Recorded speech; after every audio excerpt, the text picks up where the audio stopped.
Welcome to the Genealogy Happy Hour, a place where new family historians can learn to document their family histories and celebrate their new discoveries. I'm Amy. And I'm Penny, and we're here to help you discover your family tree from the beginning. Welcome to episode 60. Penny, can you believe it's been 5 years? No. What? It's been 5? Seriously? Episode 60? I don't know. We actually did more than one a month at one point when we first started. We did. It hasn't been 5 years, but it's episode 60. So it's incredible. It's December 2020. We are so glad that this year is almost over. But we are going to do a year in review today. We're going to talk about those New Year's resolutions that we made back in January. Little did we know what was in store for us then. But before we start, what wine do we have? Well, the wine we have for this month is called Meiomi. Meiomi. Meiomi. And it is, the one that we chose was a Cabernet Sauvignon. And this is the description. We were chuckling about this earlier. So a deep ruby color. The wine opens to reveal expressive aromas of juicy blackberry, boysenberry, and bramble, along with notes of toasty vanilla and graham cracker. The full flavors are highlighted by a plush, velvety mouthfeel with a long finish. And it is delicious, but I'm not really sure what bramble tastes like. Right? Just like bramble. Somebody must have tasted it. Because they're tasting it again. But I jumped on this when I saw toasty vanilla and graham cracker. Did you? Mm-hmm. Yes. That's what drew you to it. I'm going to like this wine.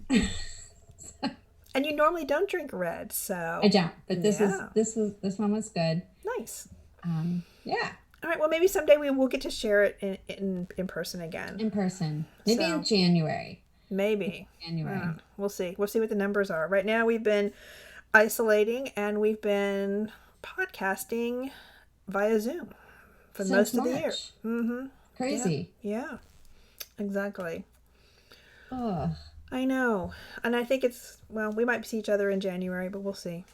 But I know. It would be nice to share a glass of wine. In person. And at least it's warm enough down here in Florida that we could probably do it outside. We haven't been able to take a research trip. I know. That's been a huge struggle. Really. That's the worst. Because we have a list of things that we need to look for and get to. And we love road trips. So. Yeah. Well, Amy, your resolutions. Yes. Oh, me first? Yeah. Okay. So my 3 resolutions were to watch or participate in webinars and to submit a supplemental application to Daughters of the American Revolution and to get rid of the piles that were sitting in my office. What are you laughing? What are you laughing at? All right, so I did very well with the webinars. And I wanted to point out 3 of them that I watched. And through Legacy Family Tree webinars, they are both, they have free and they also have paid subscription. I think the subscription is like maybe $50 a year. And they have wonderful, wonderful webinars, all different lengths, all different, they've got stuff for beginners, and they also have BCG, somebody who's preparing to be certified. They have more advanced webinars, great webinars. There were 3 that I just wanted to point out. Discover More Records with Family Search Image Search by Lisa Alzo. And I think we've talked about this before. Family Search has so much more in it than just doing a regular general search. And this shows you how to really utilize the images and the record sets that Family Search has available that are imaged. And it's only an 8-minute webinar, so it's very quick. She walks you through exactly what to do, and I think it will open up a lot more records and a lot more discoveries for people if they just take a look at that. So That and then using the catalog. I use the catalog a lot in Family Search, and it's, you can really find a lot of new things there. There's also a good one on evidence and the genealogical proof standard by Rebecca Coford on how do you know it's correct, evidence and proof. That's about an hour long. And Rebecca is a certified genealogist, and but it's still basic, walking you through analyzing evidence. And then there was one that's really actually a fascinating case study by Kelvin Myers on can a dead man sign a deed? And I actually ran into kind of this problem. I was looking for a Revolutionary War patriot for my sister-in-law, and I was so excited. I thought I found one, and I start documenting the kinships between the patriot and his daughter. And I found a marriage bond that he had signed for his daughter to marry. And of course, it didn't state the relationship, but then I found that there was a probate. So I'm like, okay, great. That's going to tie him and her together. And then I got to looking at the probate, and I realized that the man died before the marriage bond was signed. So how could the dead man sign the marriage bond? Well, he had a son by the same name. So I said, oh, great. Okay, that it must be the son. But as I'm looking through the probate records, I realized that the son would have been too young to sign the marriage bond. So then I started really having to analyze the evidence more, and I realized that this is a different person by the same name, and my sister-in-law's ancestor does not belong to this family at all. Oh, wow. So that was a very sad moment. But again, very important that you can't just take that one document and make those assumptions and like same name, same state, it's all good. And yes. But anyway, so that's a very interesting one about analyzing. He analyzes deed and mortgage records to come up with a date of death for this individual. So those 3 webinars I would highly recommend. And then as anything on Legacy Family Tree webinars. They also have, I think they're like 10-minute long, more tech videos. They do, and I love those. I wrote one down because you'll laugh. There's one about using Google Docs, and I was like, oh, Penny's going to tell me that I need to take that one. Please watch that video. Yes, I know. Y'all, I try to send Amy all kinds of stuff on Google Docs, and she's like, I don't know how to do it. I can't do it. She makes me crazy. So I saw that when I did think of you. Put that on your resolution list for next year. Anyway, so I think I get a star for that. Is your office clean? I'm getting to that. I want to talk about the DIR supplemental application first. Okay. Because I completed that too. I put an application in February for Jacob Stover. He's a documented patriot in National Society Daughters of the American Revolution, and he's also through my father's line. All of my patriots right now are through my father's line, and I put it in February. I'll probably hear something from DAR in the middle of next year on that supplemental, because they're about 18 months behind on supplementals. So I get a star for that. Okay. And I did get rid of the piles in my office, believe it or not. But, all of them? No, but see the problem. I can't see, and we're on Zoom right now, and she's hiding her actual background. Yeah, you can't see my background. There's just new piles. That's all. I'm just calling them new piles. Okay. That will be addressed in the appropriate manner and time. Okay. All right. We'll let you take a star for that. Thank you. Okay. You should have really asked for the evidence and really analyzed the evidence on that one. We need proof. What were your resolutions? Okay, so mine were to take all the photos I had and label them correctly and put them in files. And this is digital photos, not my physical photos. So these are photos that you already had digitized in your computer. Okay. All my ancestry photos, not just my everyday photos. So I did do that. They all have labels on them. They all are in a digital file where I can find them quickly. I have also uploaded all of them to my Forever account. And so they're there, and they're also in a Google photo account. So I've got them in like 3 different places. So they're all backed up. The other thing I was going to do was finish my French genealogy, as if that nobody can finish Right. their genealogy. Right. Done. Check. But as much as I could, to get as much information and log it in. And I did that at the beginning of the year. I've got a huge binder now of birth, marriage, and death records from Alsace and Switzerland, going back as far as I could, using all the online resources I could find, which there are some great ones out there, and the help of my friend David in St. Marie-aux-Mines, where my grandmother is from. He helped me with a lot of the ones I couldn't find online. So that's all been done, labeled, filed. It's on digital and it's in paper copy. So I got that done. And the other thing I was going to do was, well, I wrote take an advanced class. Well, I didn't take an advanced class, but I did take the genealogy, researching your family tree at the Strathclyde University of Strathclyde in Glasgow that I had said. It was a free 6-week course. Yep. Okay, did I finish it?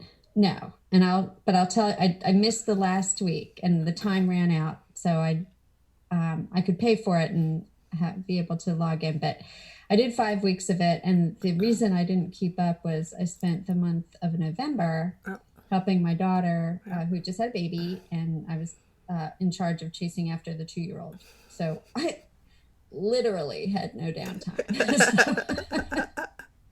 I'm surprised I got through 5 weeks of that class, but it was very good. And they had quite a bit of extra reading material and video suggestions that I didn't even have time to get through, but I was quite impressed with how thorough it was. It was very well done. So you'd recommend it? I would recommend it. Yeah. If they do another one, for sure. Yeah. They had, I'm just looking at a thing. They had 103,060 people enrolled in that course, and it was a free course. So, wow. Yeah, a lot of discussion. It was nice. They put you into a study group, and there was a lot of discussion and whatnot. So that was really good. I'll keep looking for more things from them. Good. So I get stars for all mine. Okay, sure. Stars. Okay. But I do want to say what I've been doing. I know you've been busy with work stuff, but after our last podcast, I've been thinking about like a memoir kind of thing. All of a sudden I thought, you know what? I've always wanted to clarify and have written down all the places I've lived since I've been born, why we had to move there, how long we lived there, and just any little like memories that came along with it. So I had to enlist my mom because like I was born in Santa Barbara, where this wine is from, actually. Our Mayomi wine is in Santa Barbara. Anyway, born in Santa Barbara and only lived there for 9 months. So I obviously have no memories from that. So I had to have her kind of fill in why we moved there, a couple things that happened. I want to add in things like what kind of car we had, just little things that go with the time period. So we got it all written out. And then I put everything into Google Maps so I could see where all the locations are. And after I did that, I thought, I was kind of dumb because I really wanted to do it in Google Earth, where it kind of like takes you to the places on a story. And that's a next project. Then I'm going to move all that stuff over to Google Earth and make it a little more interactive. So. And then, of course, taking all those notes and writing them into more of a story rather than just a timeline. They're in a timeline right now. But I love timelines, so that worked out. And the other thing I've been working on is updating our family, like a family group sheet. It's more of a descendant chart I was helping my mom with this project. So it's her grandfather, Paul Florence, who had come over, and his wife, Marguerite, who came over from Alsace, and all their descendants. So we've been contacting, or mostly she's been contacting and then giving me the information to put in the file, of everybody's name, who they married, birthdays. So we'll have a big chart that we can share with all the descendants of Paul and Marguerite. And that's been fun. Nice. That's been fun. Yeah. Very nice. Wow. How many are there so far? Do you know? Have you counted? You know what? I didn't look at the number, but it's about 4 pages. Right. So, when did they come over? They came over in the 1920s. Okay. Wow. Yeah. So over 100 years. So you're documenting 100 years of the family in America. Yeah. Cool. Yeah. Wow. That's neat. It's very interesting. Very interesting. Well, I've been, yes, I have been, of course, busy working, but I've been the Daughters of the American Revolution. I'm the registrar for my chapter, and they've had a challenge to have every chapter send in at least 2 applications. And for some reason, I don't know, this fall has been really busy. I guess because people are home, they'll maybe have more time to be focused on, doing that family research. And so we've had like 10 applications go in just in the past couple months. But the one that was most exciting and was a little challenging actually was an applicant. She was just became a member in December. She turned 100 years old in August. Aww. And she said that the secret to living to 100 was, oh my gosh, I have to look for it. It was singing and, oh my gosh, I can't find it now. But it was singing, reading, something else, and drinking beer.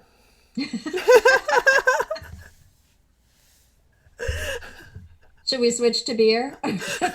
Right? Maybe. And she looks amazing. They had a picture they did an article in the paper, and she looks amazing. So obviously she's been isolating because of COVID, but so she became a member of Daughters of the American Revolution at 100 years old. Good for her. Yeah. I mean, awesome. Her grandfather died in 1905, which was the challenge because we had to try and find out the exact date that he died, and we were not able to do it. So, but again, that exhaustive, reasonably exhaustive research came in handy. So we did everything we could, found his probate, called the cemetery, all there is a tombstone record. The tombstone, there's no cemetery records anymore. So, anyway, but yeah, we did it for her. So that was exciting. That's good. That's exciting. That was exciting. So, and it's always a challenge because, obviously, it's usually the later generations or the earlier ones, the closest to the patriot, that you have the hardest time making those kinship connections. You can find the people, but it's making those kinship connections. And in this case, the documents got caught really in that 3rd generation with her grandfather. So, yeah. Yeah, and it sometimes those in a time period, like I can't find a record for my great-grandfather's death either, and that's in 1939. I can't remember, I think. But it's like, okay, surely there's a death record around that time period, and there just isn't. Yeah. Died at home, buried in the backyard, Yeah. Well, that's like this gentleman. I mean, there should have been a death record because the state did keep them when he died in 1905, but he's not in there. Yeah. Not in there, not in the county records, not in the state record. Died at home. So, but he did have a probate, so, yeah, and a tombstone, that's it. Yeah. It is frustrating. At least you had those things. Yeah. Yeah. It's frustrating when you know that the record's supposed to be there. Well, Amy, we cannot end this podcast without talking about Nathan Dillon Goodwin's upcoming book that will be out on Kindle on January 15th. And it is called The Chester Creek Murders. And this is this another Morton Ferrier? No, it's not. It's Venator Cold Case #1. A new series. Sounds like it. That's going to be Wow. exciting. That is exciting. Yeah, so this is a detective who's researching some cold cases from the 80s, and the one he's picked to do is the Chester Creek murders. So these are cold cases. So is this going to Mm-hmm. involve DNA and genealogy?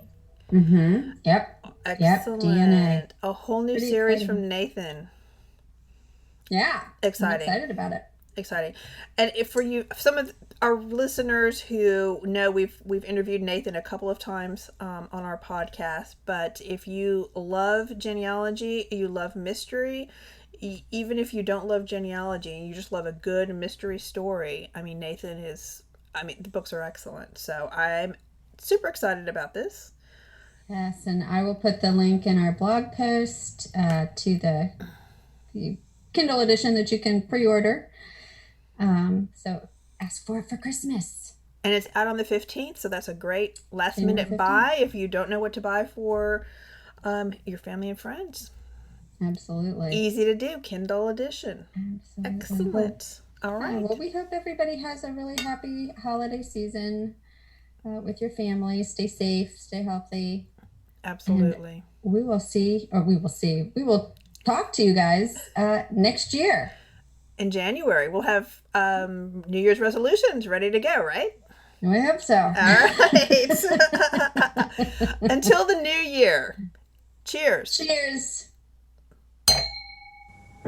Thank you for listening. Please email us with any questions or comments at genealogyhappyhour@gmail.com. Visit our website, www.genealogyhappyhour.com, for additional resources, books, and wines. Don't forget to drink responsibly and never drink around genealogical documents.